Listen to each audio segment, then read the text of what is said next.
Corona વાયરસને કારણે લગભગ એપ્રિલ અને મે મહિનો લોકડાઉનની પરિસ્થિતિથી ગુજરાતની 6.5 કરોડની જનતા ભારત સરકાર અને ગુજરાત સરકારે નીતિ નિયમો જે બનાવ્યા, લોકોએ ખૂબ સારો સાથ અને સહકાર આપીને લોકડાઉનને સફળ બનાવ્યો. વ્યક્તિગત અનેક મુશ્કેલીઓ આર્થિક સામાજિક સહન કરીને પણ લોકોએ એક થઈને વિશ્વની આ મહામારી સામે લડવા માટે ખૂબ સહકાર આપ્યો. રાજ્ય સરકારે છેલ્લા 3-4 દિવસથી સતત હસમુખ અઢિયા કમિટીએ આપેલા રિપોર્ટની ચર્ચા વિચારણા કરીને રિપોર્ટમાં આપેલ ભલામણો એ સિવાય પણ વધારાની જે કાંઈ રજૂઆતો અને પાર્ટીના કાર્યકર્તાઓ દ્વારા થયેલા સૂચનો એનો વિચાર કરીને આજે મને આનંદ છે કે ગુજરાતને ફરીવાર ધમધમતું કરવા, ગુજરાત હંમેશા ઇકોનોમિક એક્ટિવિટીમાં અગ્રેસર રહ્યું છે, ત્યારે બને એટલું વહેલું ગુજરાત દોડતું થઈ જાય. ગુજરાતના ધંધા વેપાર અને સર્વિસ સેક્ટરને પણ ધ્યાનમાં રાખીને, કૃષિ ઉત્પાદન અને કૃષિ ક્ષેત્રને પણ ધ્યાનમાં રાખીને ગરીબથી લઈને ઉદ્યોગ સુધી, માછીમારથી લઈને સમાજના તમામ વર્ગના લોકો, આદિવાસી હોય કે ગામડાનો માણસ હોય કે નાનો ફેરિયો હોય, આ બધાના વિચાર કરીને રાજ્ય સરકારે 14,000 કરોડ રૂપિયાનું પેકેજની આજે જાહેરાત કરતા હું ખૂબ આનંદ અનુભવું છું. રાજ્ય સરકારે સૌ પ્રથમ જે લોકો માસિક 200 યુનિટ કરતાં ઓછો વીજ વપરાશનું બિલ, રહેણાંક રેસિડેન્શિયલ, એવા ગ્રાહકોને એ બિલમાં 100 યુનિટનું વીજળી બિલ માફ કરવાનો નિર્ણય કર્યો છે. એટલે કે આ 2 મહિના એપ્રિલ અને મેમાં થી 1 મહિનાનું 200 યુનિટ, એમાં 100 યુનિટ માફ. એટલે જનરલી બિલ 2 મહિનાનું 400 યુનિટ લોકો વાપરતા હોય છે.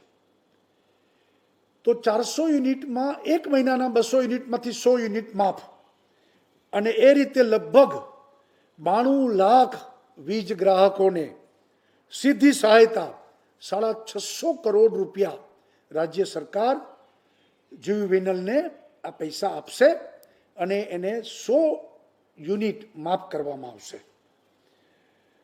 એવી જ રીતે 33 લાખ વાણિજ્ય વીજ ગ્રાહકો, એટલે કે કોમર્શિયલ અને ઉદ્યોગ માટે એલટી વીજ કનેક્શન, એ ગ્રાહકોને એના મે મહિનાના ફિક્સ ચાર્જ માફ કરવાનો પણ નિર્ણય કર્યો છે, જેનાથી 200 કરોડ રૂપિયાનો ચાર્જ માફ કરવામાં આવશે અને એ 200 કરોડ રૂપિયા રાજ્ય સરકાર ચૂકવશે. એવી જ રીતે આપણે જાણીએ છીએ કે વાણિજ્ય એકમો, એટલે કે કોમર્શિયલ, પછી કોમર્શિયલ દુકાનો હોય, સેન્ટરો હોય, હોસ્પિટલો હોય, શાળા કોલેજો હોય, એ બધાને આ વર્ષના વાર્ષિક પ્રોપર્ટી ટેક્સમાં 20% માફી આપવામાં આવશે અને એ દ્વારા લગભગ 23 લાખ નાની મોટી દુકાનો અને વાણિજ્ય એકમોને આનો લાભ મળશે અને એના 600 કરોડ રૂપિયા જે તે મ્યુનિસિપલ કોર્પોરેશન અને મ્યુનિસિપાલિટીને રાજ્ય સરકાર ચૂકવશે. એટલે 600 કરોડ રૂપિયાની વેપારીઓને આની રાહત આપવામાં આવી છે. એવી જ રીતે પ્રોપર્ટી ટેક્સ 31મી જુલાઈ સુધી બધા કોર્પોરેશનમાં જે લોકો ટેક્સ ભરી દેશે આ વર્ષનો એને 10% રિબેટ અને 144 કરોડ રૂપિયાની રાહત આ રાજ્ય સરકારે આપવામાં આવી છે. એવી જ રીતે આપણે જાણીએ છીએ કે નાની નાની દુકાનો, provision stores, medical stores, mobile shops, garage, shopping સેન્ટરો, આ બધામાં જૂન, જુલાઈ, ઓગસ્ટ એમ 3 મહિના માટે જે વીજ કર 20% જે લેવામાં આવે છે એ 3 મહિના માટે 15%, 5% ઘટાડવામાં આવ્યો છે. 30 લાખ દુકાનદારો, વેપારીઓ, કારીગરો એ બધાને એનો લાભ મળશે અને 80 કરોડ રૂપિયાની આર્થિક રાહત રાજ્ય સરકારે આપી છે. એવી જ રીતે લોકડાઉનને કારણે નાગરિકોને પરિવહન, ખાસ કરીને લક્ઝરી બસો, ટેક્સીઓ, આ બધાને, જીપો, આ બધાને ખૂબ અસર પડી છે. ચાલ્યા જ નથી ધંધા. અને એટલા માટે રાજ્ય સરકારે નક્કી કર્યું છે કે લક્ઝરી બસો, કોન્ટ્રાક્ટ કેરેજ બસો, જીપ, ટેક્સી, મેક્સી કેબ, આ બધાને 1 એપ્રિલથી 30 સપ્ટેમ્બર સુધી 6 મહિનાનો ટેક્સ, રોડ ટેક્સ સંપૂર્ણ માફ કરવામાં આવે છે, જેનાથી 63,000 વાહન અને 221 કરોડનો રોડ ટેક્સ પણ રાજ્ય સરકારે માફ કર્યો છે. જીઆઈડીસીના પણ ઘણા બધા પ્રશ્નો હતા. જીઆઈડીસી ધમધમતી થાય, ઉદ્યોગો કામ કરતા થાય તો અનેક લોકોને રોજીરોટી આપે અને એ દ્રષ્ટિથી 460 કરોડ રૂપિયા જીઆઈડીસીમાં પછી બાકી લેણા હોય, એને ઉપર પેનલ્ટી ચડેલી હોય, વ્યાજ ચડેલી હોય, આ બધામાં આ પેનલ્ટી, વ્યાજ એ પ્રકારે જે કાંઈ હર્ડલ્સ હતા એ દૂર કરીને ઝડપથી ઉદ્યોગો કામે લાગી જાય એટલા માટે 460 કરોડ રૂપિયાની એમાં પણ જીઆઈડીસીના અલગ અલગ નિર્ણયો કરી અને એમાં પણ રાહત આપવામાં આવી છે. સાથે સાથે ઉદ્યોગ પ્રવૃત્તિઓને વેગવાન બનાવવા 768 કરોડની કેપિટલ અને વ્યાજ સબસિડીનું 31 જુલાઈ 2020 સુધીમાં ચૂકવણું કરવામાં આવશે. એનો મતલબ એ છે કે ઘણાની સબસિડીઓ બાકી હતી, પૈસા ચૂકવવાના, વ્યાજ સબસિડીઓ પણ દેવાની. સરકારે નિર્ણય કર્યો છે કે ઝડપથી એના હાથમાં પૈસા આવે તો એ પૈસા ઇકોનોમીને વધુ ફાસ્ટ બનાવે, એટલે ઉદ્યોગોને નાણાં ભીડ ન રહે એટલા માટે પણ 768 કરોડ રૂપિયા ચૂકવવાનું રાજ્ય સરકારે નિર્ણય કર્યો છે અને મોટી રાહત લોકોને મળશે. અને આ 1 મહિનામાં જ અમે લોકો મોડામાં મોડું જેને કહીએ તો હવે જુલાઈ 15 સુધીમાં આ વિષય ચૂકવણી થઈ જાય અને લોકોને પૈસા એના ઉપયોગી બને. ટેક્સટાઇલ ઉદ્યોગોને પણ 450 કરોડની કેપિટલ સબસિડી, કેપિટલ અને વ્યાજ સબસિડીનું ચૂકવણી પણ કરવાનું નક્કી કર્યું છે. એ પણ જુલાઈમાં ચૂકવવામાં આવી જશે. એવી જ રીતે મેગા ઇન્ડસ્ટ્રીઝના જે કંઈ 150 કરોડ રૂપિયાની કેપિટલ અને વ્યાજ સબસિડી પણ એનું પણ ચૂકવણું ઝડપથી કરશે. ખાસ કરીને જીએસટીમાં રિફંડ લગભગ 3200થી વધુ વેપારી સંસ્થાઓ 1200 કરોડનું જે પડતર વેટ અને જીએસટી રિફંડ જે છે એ પણ જુલાઈ સુધીમાં ચૂકવવાનો પણ સરકારે નિર્ણય કર્યો છે, જેથી વેપારીઓને એ નાણાં ભીડ ન રહે અને આગળ એ લોકો વધી શકે. એવી જ રીતે રાજ્ય સરકારે હાઉસિંગ સેક્ટરમાં ખાસ કરીને હાઉસિંગ સાથે ઘણી બધી રોજગારી જોડાયેલી હોય છે. અનેક લોકો એમાંથી રોજગાર મેળવતા હોય છે. પછી કડિયા કામ હોય, સુતારી કામ હોય, પ્લમ્બર કામ હોય, ઇલેક્ટ્રિશિયનનું કામ હોય, ફર્નિચરનું કામ હોય, આ બધા લોકોને કામને વેગ મળે એટલા માટે એફોર્ડેબલ હાઉસિંગ ક્ષેત્રમાં આપણે 1,60,000 નવા મકાનો એફોર્ડેબલ હાઉસિંગના ગરીબ અને મધ્યમ વર્ગના લોકોને મળે એટલા માટે 1,000 કરોડ રૂપિયાની સબસિડી રાજ્ય સરકાર ચૂકવશે અને આ ક્ષેત્રમાં પણ ખૂબ ચેતનવંતુ બને એ માટે પણ રાજ્ય સરકારે નિર્ણય કર્યો છે. આપણે 24 લાખ ખેડૂતો 39,000 કરોડ રૂપિયાની ટૂંકી મુદતનું પાક ધિરાણ 0% વ્યાજે આપવામાં આવે છે. સહકારી બેન્કો, રાષ્ટ્રીયકૃત બેન્કો દ્વારા ચૂકવાય છે અને એટલા માટે 410 કરોડ રૂપિયા એ સબસિડી રાજ્ય સરકાર ચૂકવશે અને 31મી ઓગસ્ટ સુધી આ લોકોને વ્યાજ ભરવું ન પડે લોનનું, એની પણ વ્યવસ્થા રાજ્ય સરકારે કરી છે.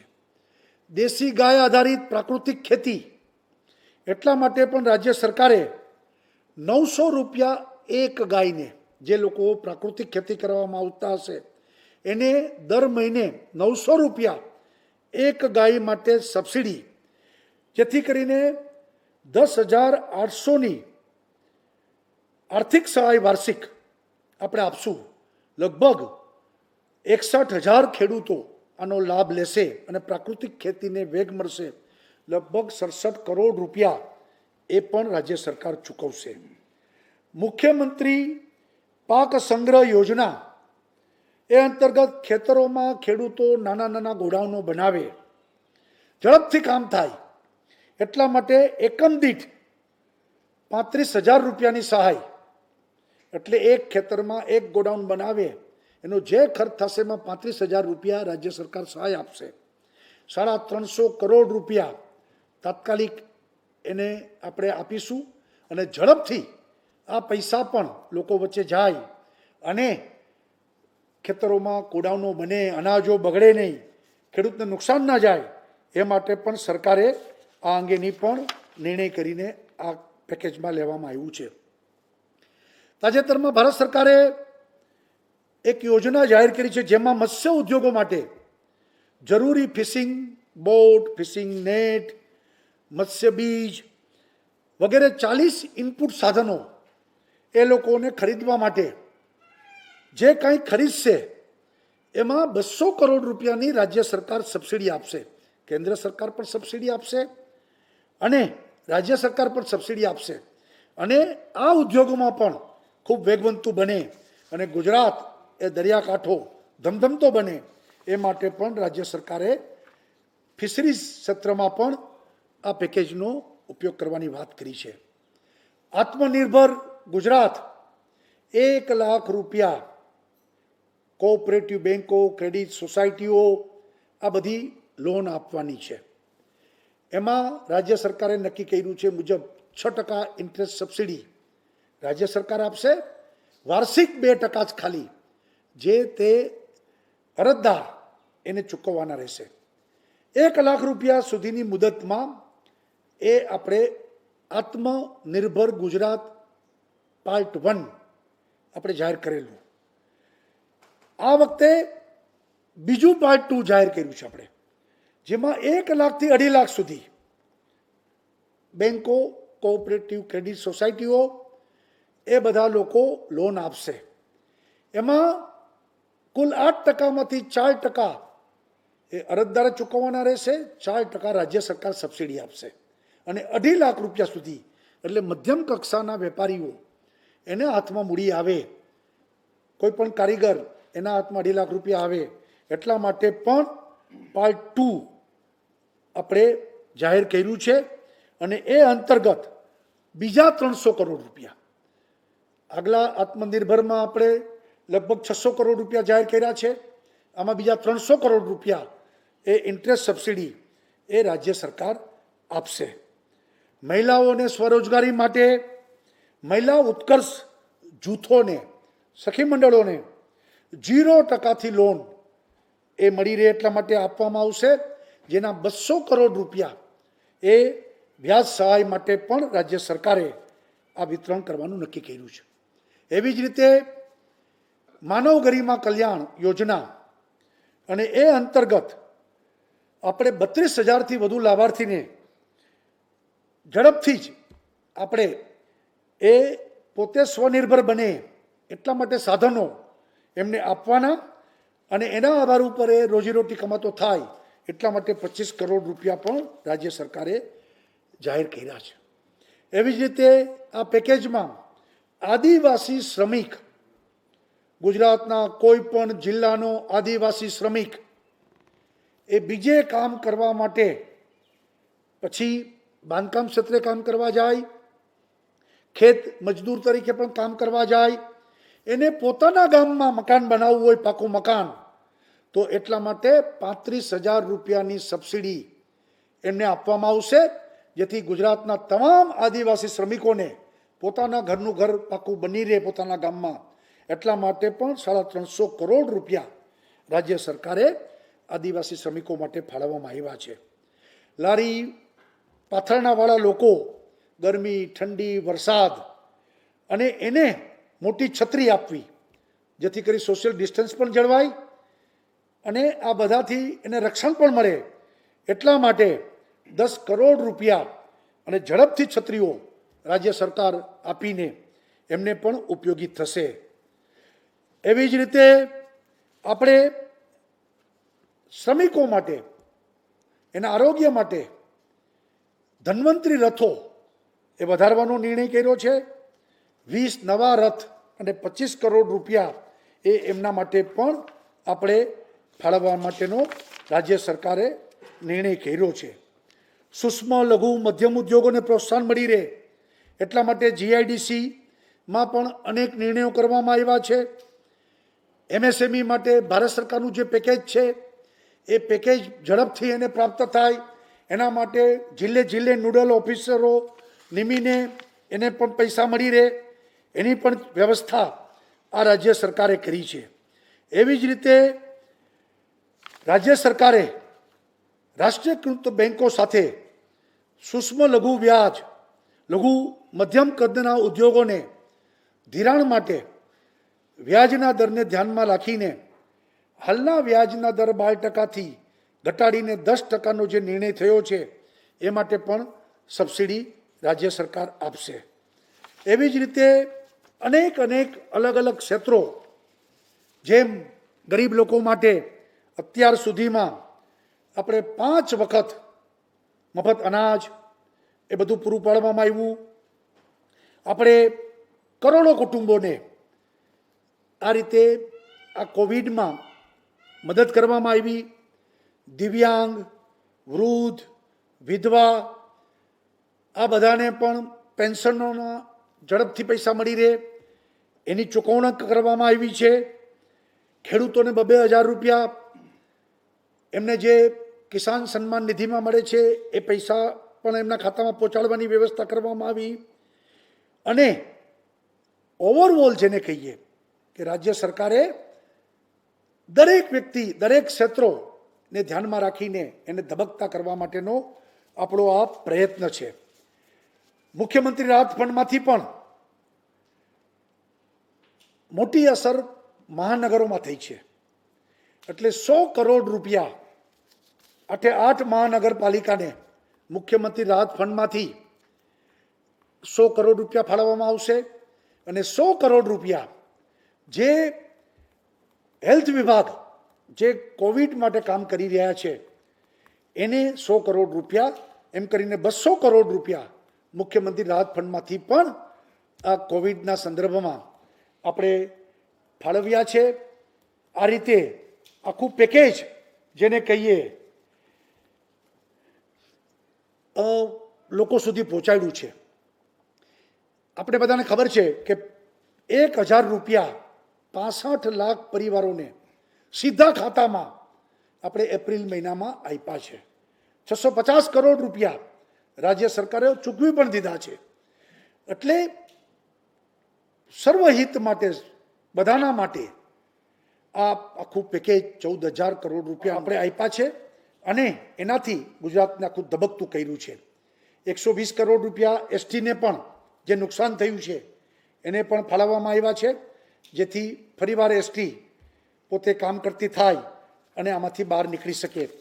તો હું એમ માનું છું કે ગુજરાત સરકાર દ્વારા પહેલી વખત 14,000 કરોડ રૂપિયાનું પેકેજ, આવડું મોટું પેકેજ કદી ભૂતકાળમાં અપાણું નથી. આ વખતે રાજ્ય સરકારના બધા અમે મંત્રીઓ અધિકારીઓ સાથે મળીને તમામ ક્ષેત્રોને ધ્યાનમાં રાખી અને ગુજરાત વાઇબ્રન્ટ ગુજરાત બને, ગુજરાત અગ્રેસર રહે, ગુજરાત ઉદ્યોગ વેપાર માટે આખી દુનિયા માટે બેસ્ટ ડેસ્ટિનેશન બની રહે અને ઝડપથી બધું પુનઃસ્થાપિત થાય એ માટે આજે આ એક પેકેજની જાહેરાત કરવામાં આવે છે.